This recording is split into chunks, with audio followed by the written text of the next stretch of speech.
Hello, welcome along to Utter Punts. Yes, we're back again. I'm back in the hot seat after a week off because of crazy travel arrangements off to Strasbourg and various different places. But yes, I am back in the hot seat. And, well, we're dropping like flies, and we're quite fortunate to actually have Jim with us this week because everybody else seems to be unavailable. I think Ollie's on the road back to university. Dave's been drafted into some work things. So's Dan. Producer Andy's in London. It's all over the shop, which is a real shame, Jim, because it was a heck of a weekend in the NFL. Yeah, big weekend. I mean, I'm quite happy to not have the Vikings fans on the call, to be perfectly honest. Not a big fan of consistently having it rubbed in my face this season, especially as I predicted them to be a struggling team, and I should have really looked at my own team for that, to be fair. So, yeah, Dave, Ollie, I don't miss you, and if you come back next week, fine.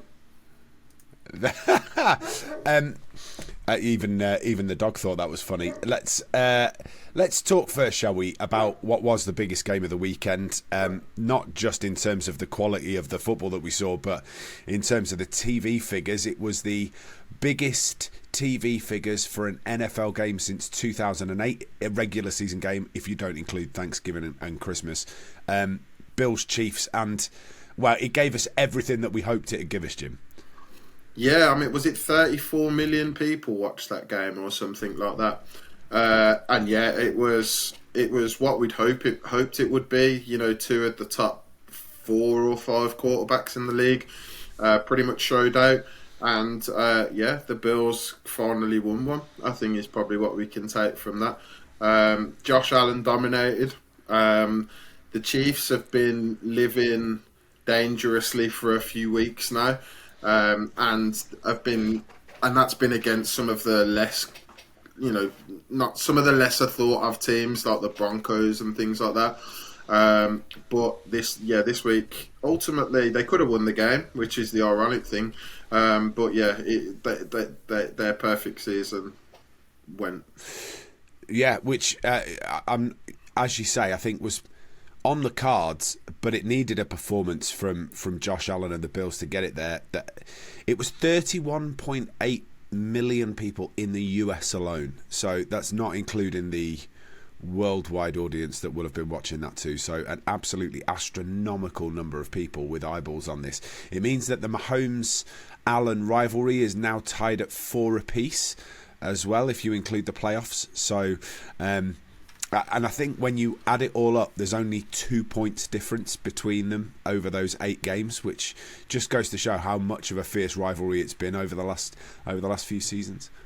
Yeah, absolutely, and obviously competing for that number 1 seed there for the playoffs and the home advantage. So it was a really big game, and it could have quite big implications over the season. I think the Bills set out a blueprint as well. I think, to be fair, the Broncos had set out a blueprint prior to that, and a couple of other teams, in terms of how to beat the Chiefs. I think while they're the Chiefs, they're an Andy Reid offense. They're impressive. They have been for years, but ultimately, I don't think that offense is firing on all cylinders at the moment. The defense has been keeping them in games. And to be fair, once a team scored 30 points on them, it was always going to be tough for the Chiefs to keep up with that, to be honest. And the proof was in the pudding. That's not to say that the Chiefs played badly.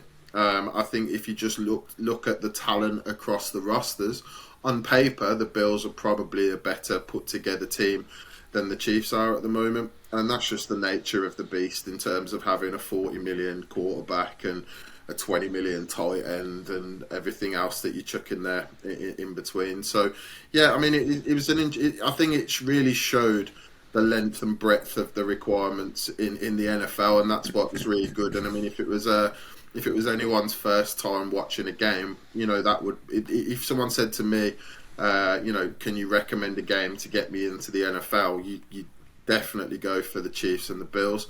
Best game of the season, highest watch game of the season. Good, 2 good offenses, 2 good defenses. Great atmosphere. Good to great head coaches.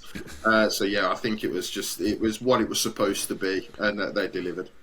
Yeah, more to come on head coaches in a little while because, well, there's all sorts going on. Plenty of people on the hot seat at the minute, so we'll talk about that in a little bit. We've spoken already this season about Travis Kelce and how maybe with the balance of that Chiefs team, he's being used more as a blocker than as a receiver. But when you've only got Xavier Worthy that's actually putting up any kind of yardage for the Chiefs, you kind of need somebody else. And I was quite surprised that only 2 receptions for Travis Kelce in that game. It's almost like, I don't know, they've got themselves stuck in a bit of a rut, Jim. Yeah, completely agree. And I think this has been an observation I've made earlier in the season as well around Travis Kelce.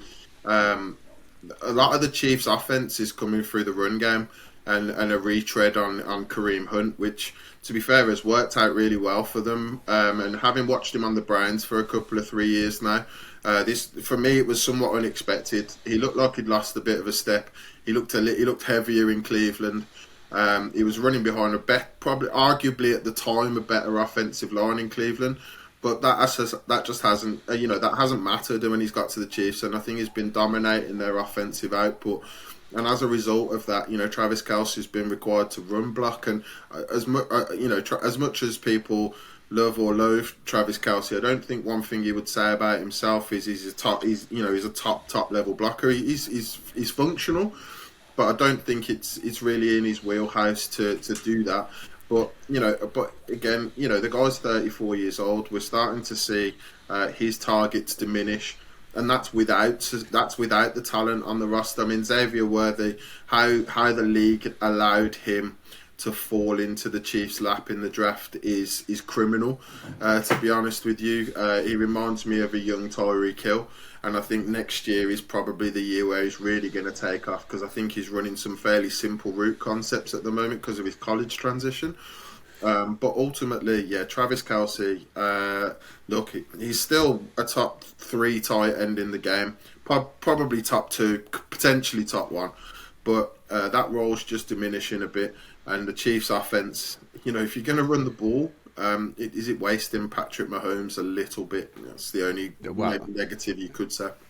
I think it absolutely does. The stats are really interesting. So Kareem Hunt for Kansas City, rushing wise, put up 60 yards. Nobody else in double figures in that rushing offense. But when you look at Buffalo, they've got Josh Allen with 55. Obviously scored that incredible touchdown, which we'll talk about in a second, because could easily be player of the season. That absolutely brilliant. And then they got James Cook with 20, Ty Johnson with 18, Ray Davis with 11. So they've got more weapons in a rushing game than Kansas have got, and yet we saw the Chiefs continually try and hand that ball off to Kareem Hunt. It doesn't quite work for me, at least. Yeah, look, I think we're in. I don't know what year of Andy Reid's tenure we're in now, but all defensive coordinators have got a binder of the Kansas City Chiefs. Offensive plays and how they do this. The one thing that we haven't seen from the Chiefs over the last 5-6 years has been a particularly potent run offense. So I think with credit to them, they switched it up, and I think they needed to because of their lack of talent on the boundary from a wide receiver perspective. And obviously with Kelce, as we mentioned, he's getting a bit older. Worthy running simpler routes that because of that transition. They've needed to rely on the run game. So, I mean, credit to them for doing it. I just think it's at a point where, when it gets to free agency in the summer, they should really be looking for an experienced sort of wide receiver 1/2 in the sort of T. Higgins mould from the Bengals would be my suggestion. I think you're probably right.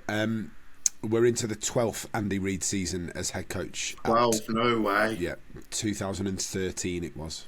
And I wonder how the Eagles feel about letting him go in that time, because they're looking at their three-peat for this year. So, Eagles fans, you may have Saquon Barkley now, but you could have had Andy Reid for the last decade plus. I know which one I'd have picked. That's for absolutely certain. Just a word on Josh Allen, who, we give him his flowers plenty, but he's had some sticky points that he's had to deal with over the course of the last couple of seasons. I thought he was brilliant, and his ability to escape pressure and break 4 or 5 tackles to get himself in for that touchdown was absolutely spectacular. Oh, like you said earlier, I mean, it's one of the players of the season, without a doubt. Josh Allen, I think I was quite harsh on him when he was coming out in the draft. I didn't think, he didn't play a lot at college. I think he started for a season and maybe a couple of games in the COVID year or whichever it was. But ultimately, I think he played like 14 games. So everyone knew he had a big arm and he was a big guy, 6'4", 6'5", 230, 240 pounds. But no one could have predicted the success that the Bills have seen with Josh Allen and the quality that he's given them. And yeah, he's got playmakers at wide receiver, which they didn't. Well, he has and he hasn't. He's got second level playmakers at wide receiver now with Amari Cooper and Keon Coleman. Like you say, he's got a run game that props it up just enough to keep the defense guessing. But overall, Josh Allen's a star in the league. He's the way that he's playing at the moment, he's probably only second to Jared Goff. Which I thought I'd never say from a quarterback in perspective.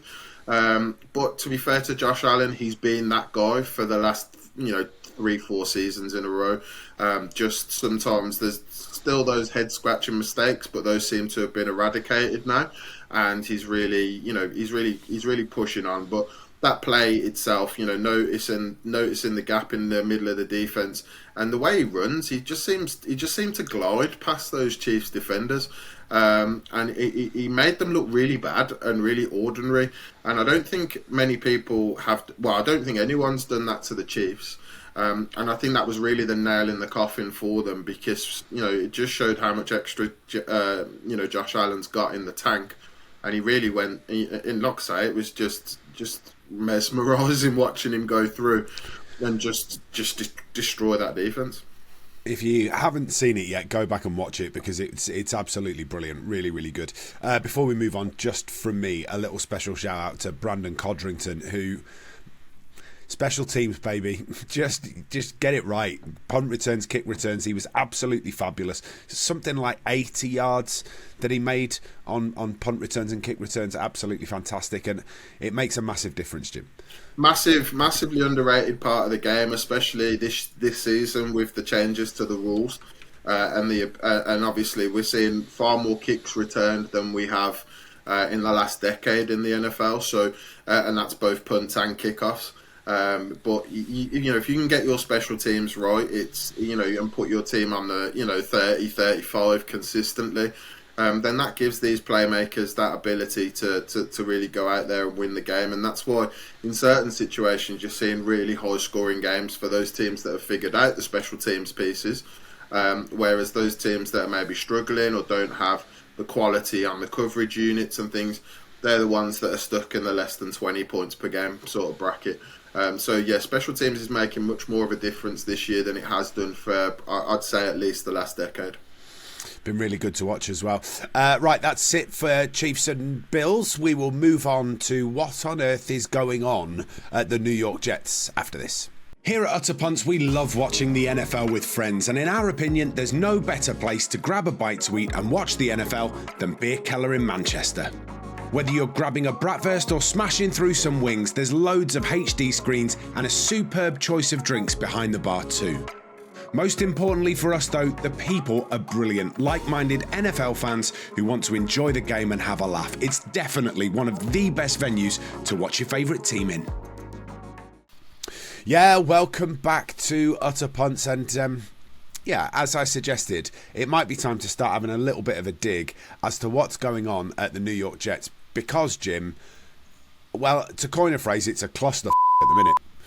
Yeah, I was going to go with dumpster fire because I'm not sure of the YouTube swearing rules, but yeah, I mean, I'm happy to agree. I'm happy to agree with you on that one. It is. It's one of those ones where the Jet season was either going to go really, really well, or it was going to go really, really badly. Unfortunately for Jets fans, it's gone exactly how it's gone for the last 15 years in this space. Which I think is completely unexpected because of the investments that they've made, especially on offense. And they're a complete dumpster fire. They're a rudderless ship, as proven by the removal of first Salah, then Joe Douglas, and then the Woody Johnson, the owner, suggesting that they benched their $45 million quarterback after 4 games this season and I don't even know and play Tyrod Taylor to get a spark in the offense. This is, Aaron Rodgers, 4-time NFL MVP or whatever it is, and you're talking about replacing him with a career backup to get a spark. That's just indicative of where we are with the New York Jets, and unfortunately for them, they're heading towards a top 5-6 pick in the draft again, and they've got an aging roster. Aaron Rodgers, they're expecting him back next year, which I don't think is. It's not the Aaron Rodgers that we saw in Green Bay first and foremost.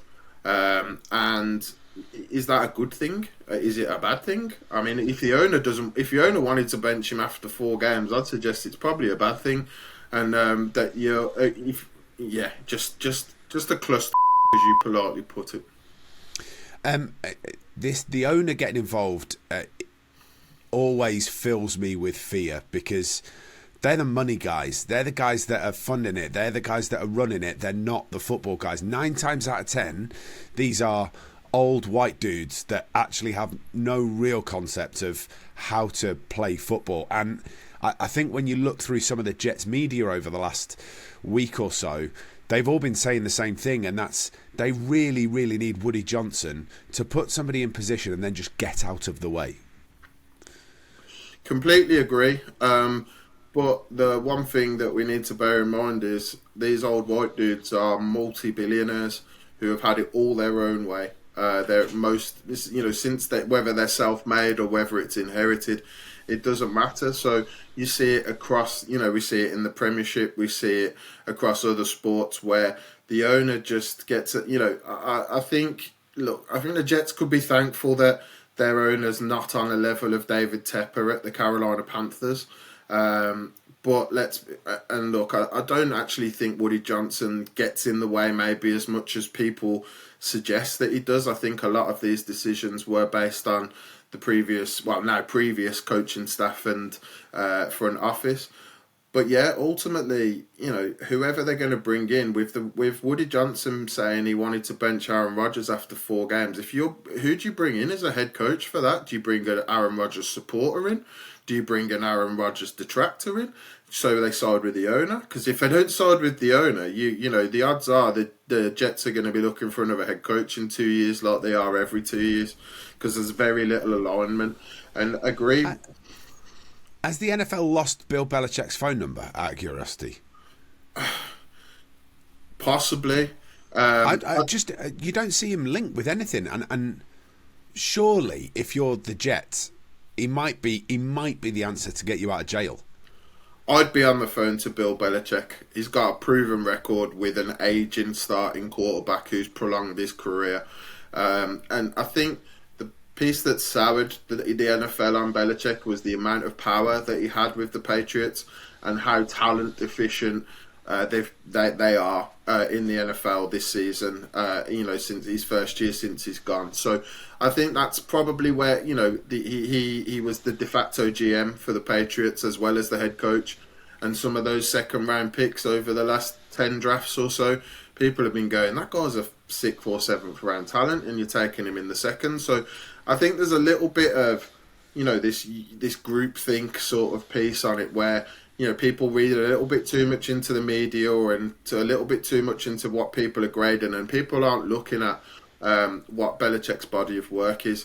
I suppose the one argument you could make is the NFL's changed a little bit over the last sort of 3 or 4 years, and that's the period of time that the Patriots haven't been very good. But ultimately, that's because, you drafted Matt Jones, who I thought was okay. It looked good in his rookie season, but I mean, I think Jags fans will tell you he's definitely not the answer. And Belichick ultimately fell on his sword, as many GMs do, for drafting a quarterback that doesn't work out. Yeah. Just to finish up on the Jets, because we don't want to stay here forever, because we have got other bits and pieces that we'd like to talk about, including the coaching hot seat and, of course, the news that broke earlier this week about Danny Jones at the other side in New York, because New York sport's an absolute nightmare at the minute. And this epitomises what's going on at the Jets at the moment. Last week, the Jets were not carrying a kicker in their 53-man squad. No kicker. And look, Rick. And yeah, how that happens is beyond me, Jim. No, we've said. I mean, there's roster management, and then there's roster mismanagement, and some people will stick with players too long, and some people will over.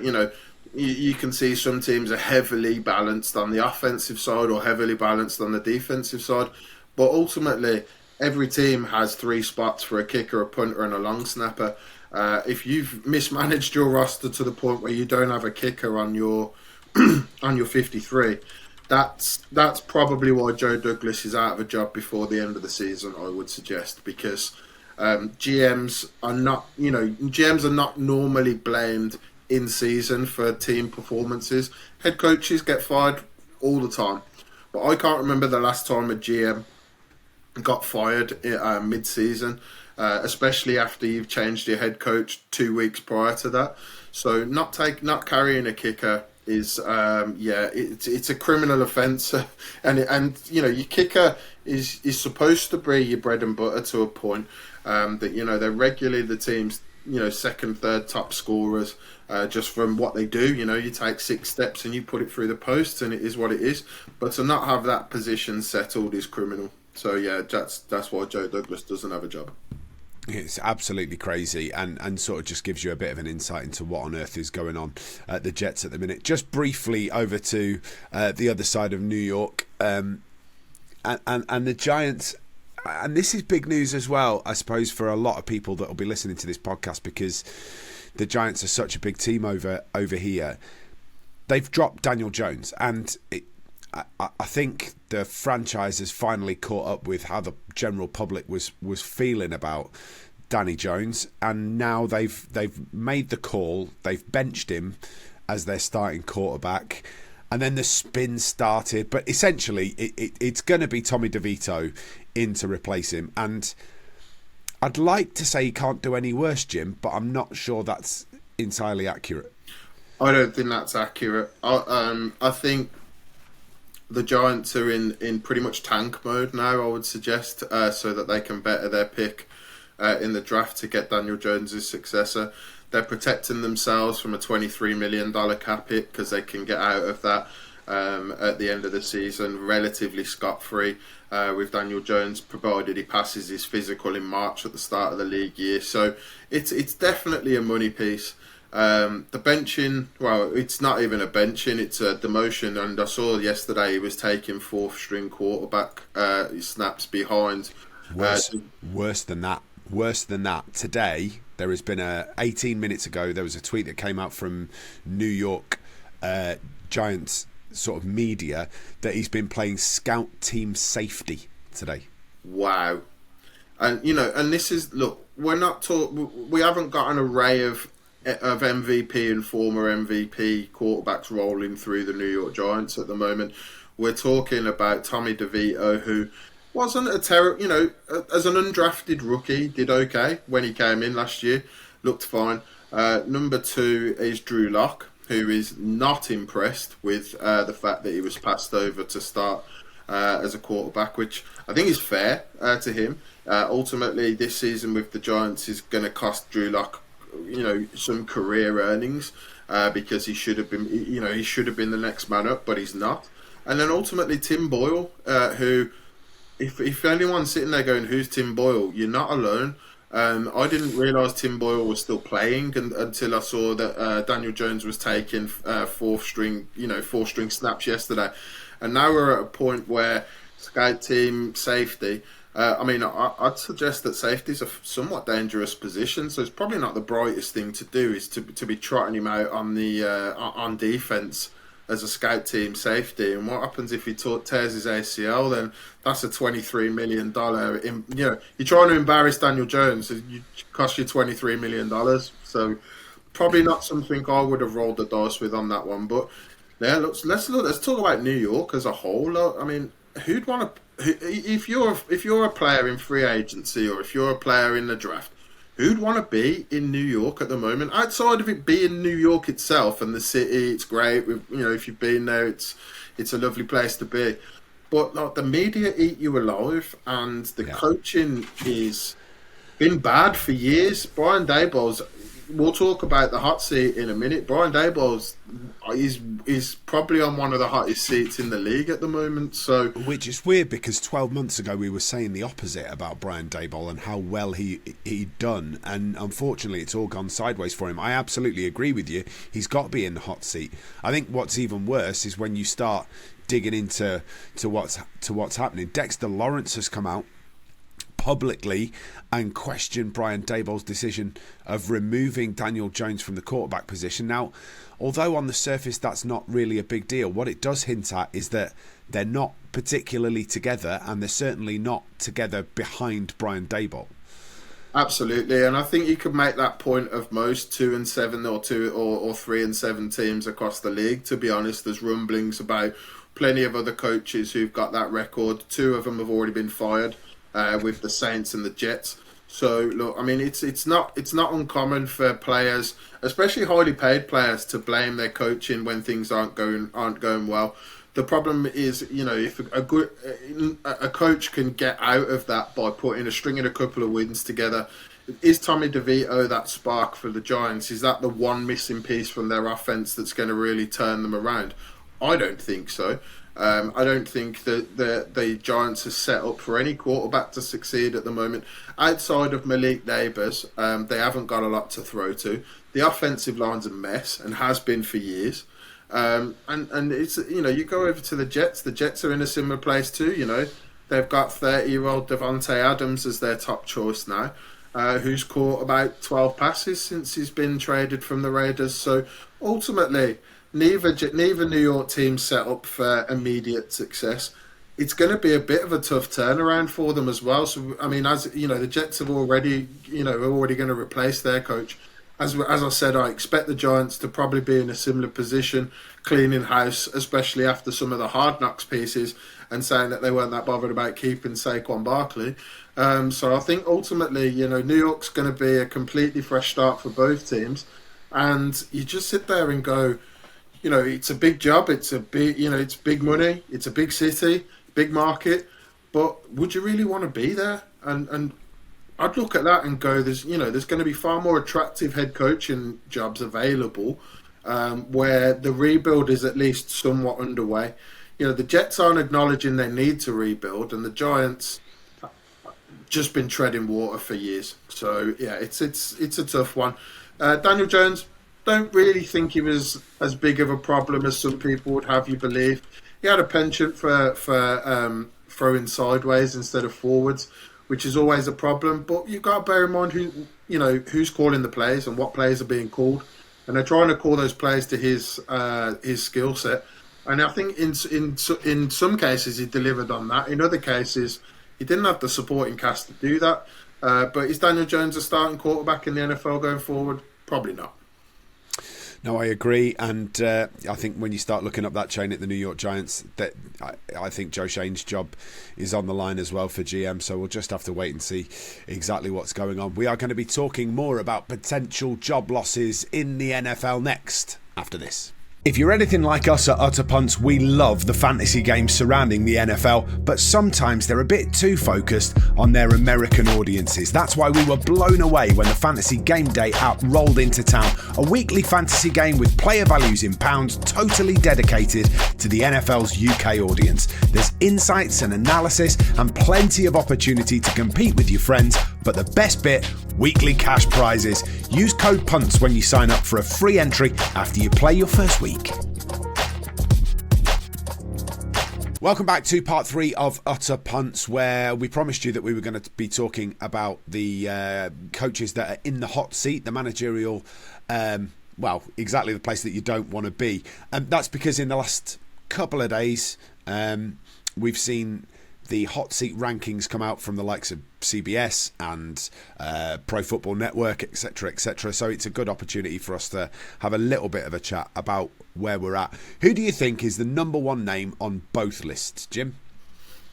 Doug Peterson. You're absolutely spot on, mate. Absolutely spot on, and it's the right call. Absolutely. Jags are underperforming. We've got a couple of friends that are Jaguars fans. Trevor Lawrence obviously missed the last couple of games, which is fine. But I think they've trotted Matt Jones out there and he looked completely unprepared. Whether this is a Matt Jones thing as a whole as a quarterback, and if it is, then that's a Trent Bulk GM sort of problem as well. Or whether it's just a coaching piece, because let's be honest, Peterson hasn't exactly made Trevor Lawrence, who is one of the top, if not the top paid quarterback in the league, look particularly good this season. And that's why the Jaguars are sitting there staring at 2-7.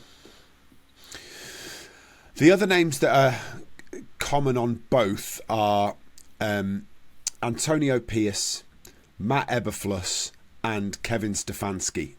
They're on both lists as well.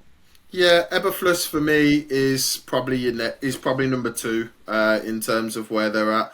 They've obviously just fired their offensive coordinator to try and get Caleb going. They had a heartbreaking loss to the Packers at the weekend of 2019. Caleb Williams didn't look any better. I think it's important to note. And ultimately, look, Eberflus, he's failed with Justin Fields. He's failing Caleb Williams right now.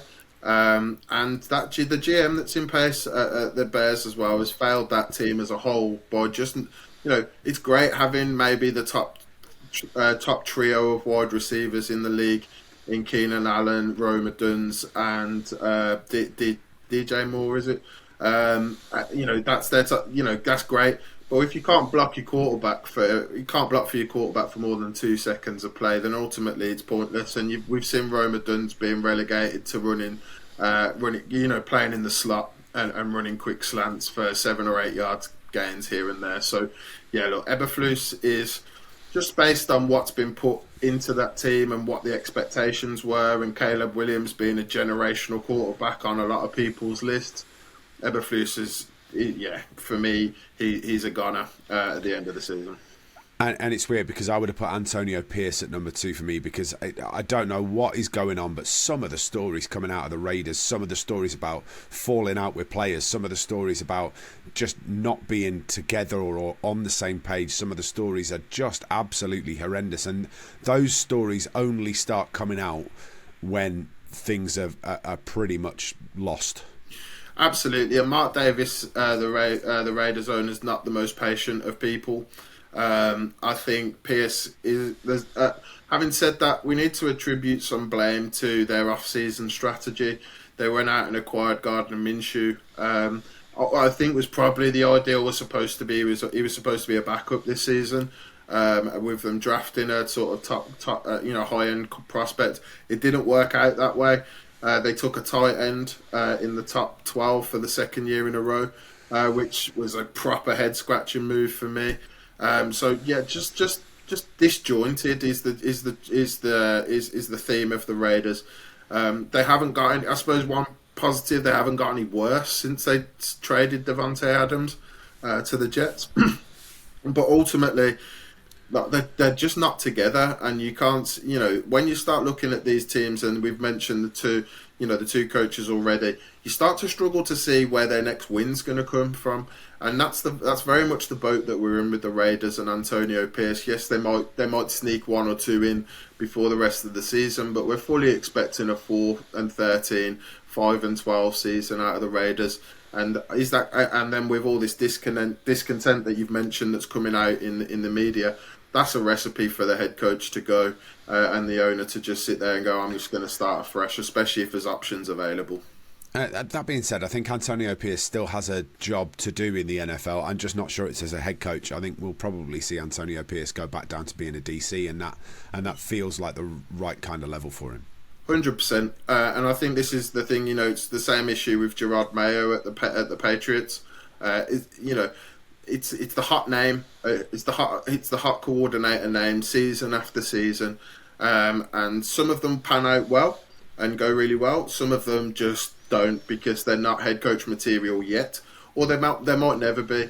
And I think Antonio Pierce and Gerard Mayo are both in a similar boat with this. I think Drake May's bailed Gerard Mayo out a little bit, because I think if he'd have stuck with Jacoby Brissett, I think we'd probably be having a more serious conversation about him and his future. Antonio Pierce wasn't that lucky. to get that quarterback. That to say, it's growing pains. We picked him in the top 10. He's looked okay.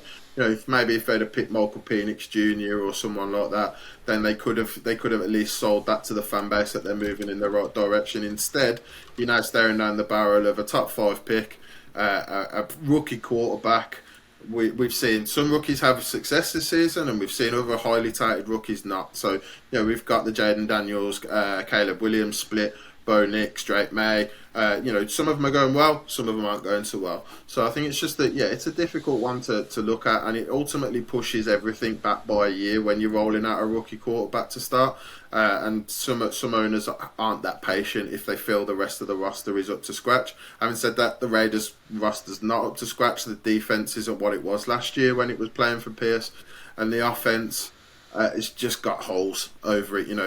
Can you tell me they're starting wide receivers? I can't. Nope, no idea. And then Big Kev Stefanski on the hot seat as well. Yeah, which is a great place for us to sort of round up what we're talking about here, because you've got skin in this game, Jim. I do, and I can see why he's being named on the hot seat. I think when you go from a team that has overperformed last season with 5 starting quarterbacks. I think Stefanski. I don't think Stefanski's seat is as hot as maybe some people would want you to believe. Look, the Browns have been bad this year, and I fully expect sweeping changes on the offensive side of the ball. Yeah. I think Ken Dorsey coming in as offensive coordinator has been a disaster. I think the staff that he's brought with them in terms of Andy Dickerson on the offensive line has been another disaster. So I think, Stefanski's coach of the year 2 out of the last 4 seasons. So I think we're in that situation now where, you're hoping you've built up a bit of equity. But with the Browns owners, we've seen them go one and done with a coach before. And ultimately, we're seeing discontent from the players again in this situation. Juan Thornhill, perceived to be not putting maximum effort in on that defense. The defense isn't what it was last year. And then you've got the offensive side of things, which Amari Cooper didn't have particularly complimentary things to say when he got himself to Buffalo.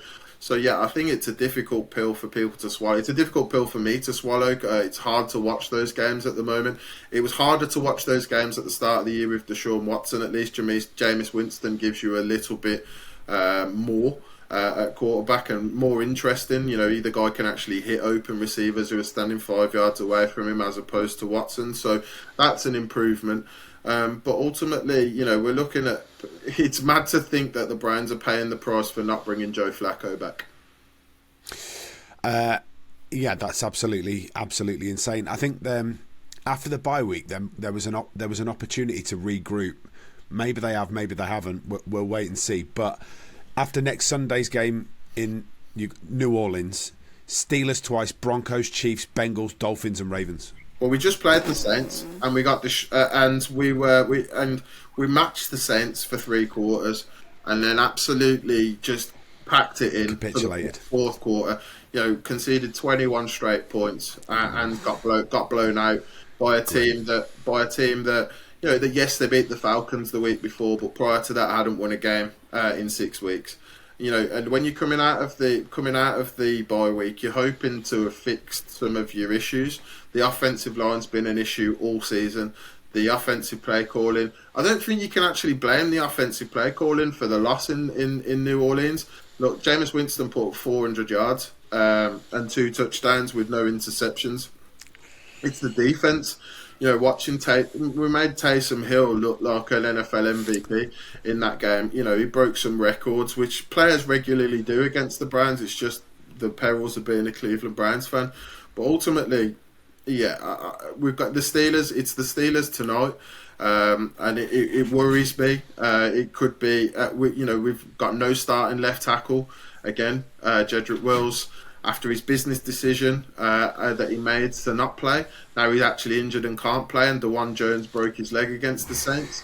So we've got TJ Watt going against a left tackle that we picked up off the street on Tuesday this week. So it could. So this could be the end of Jameis Winston for the season as well. To be perfectly frank, We haven't blocked well anyway, and to lose that and to be staring down that barrel, it doesn't bode well. Having said that, I am cautiously optimistic. We beat the Ravens when we weren't supposed to beat the Ravens, so you kind of hang your hat on those glimmers of hope as a Browns fan, and I'm fully hanging my hat on that glimmer of hope for tonight's game against the Steelers. And on that level of optimism, we are going to leave it right there, I think. Thank you very much for joining us on Utter Punts this week, Jim. It's always a pleasure. Thanks, mate. Thanks, mate. All right, we'll see you soon, and we'll be back next week. See you later.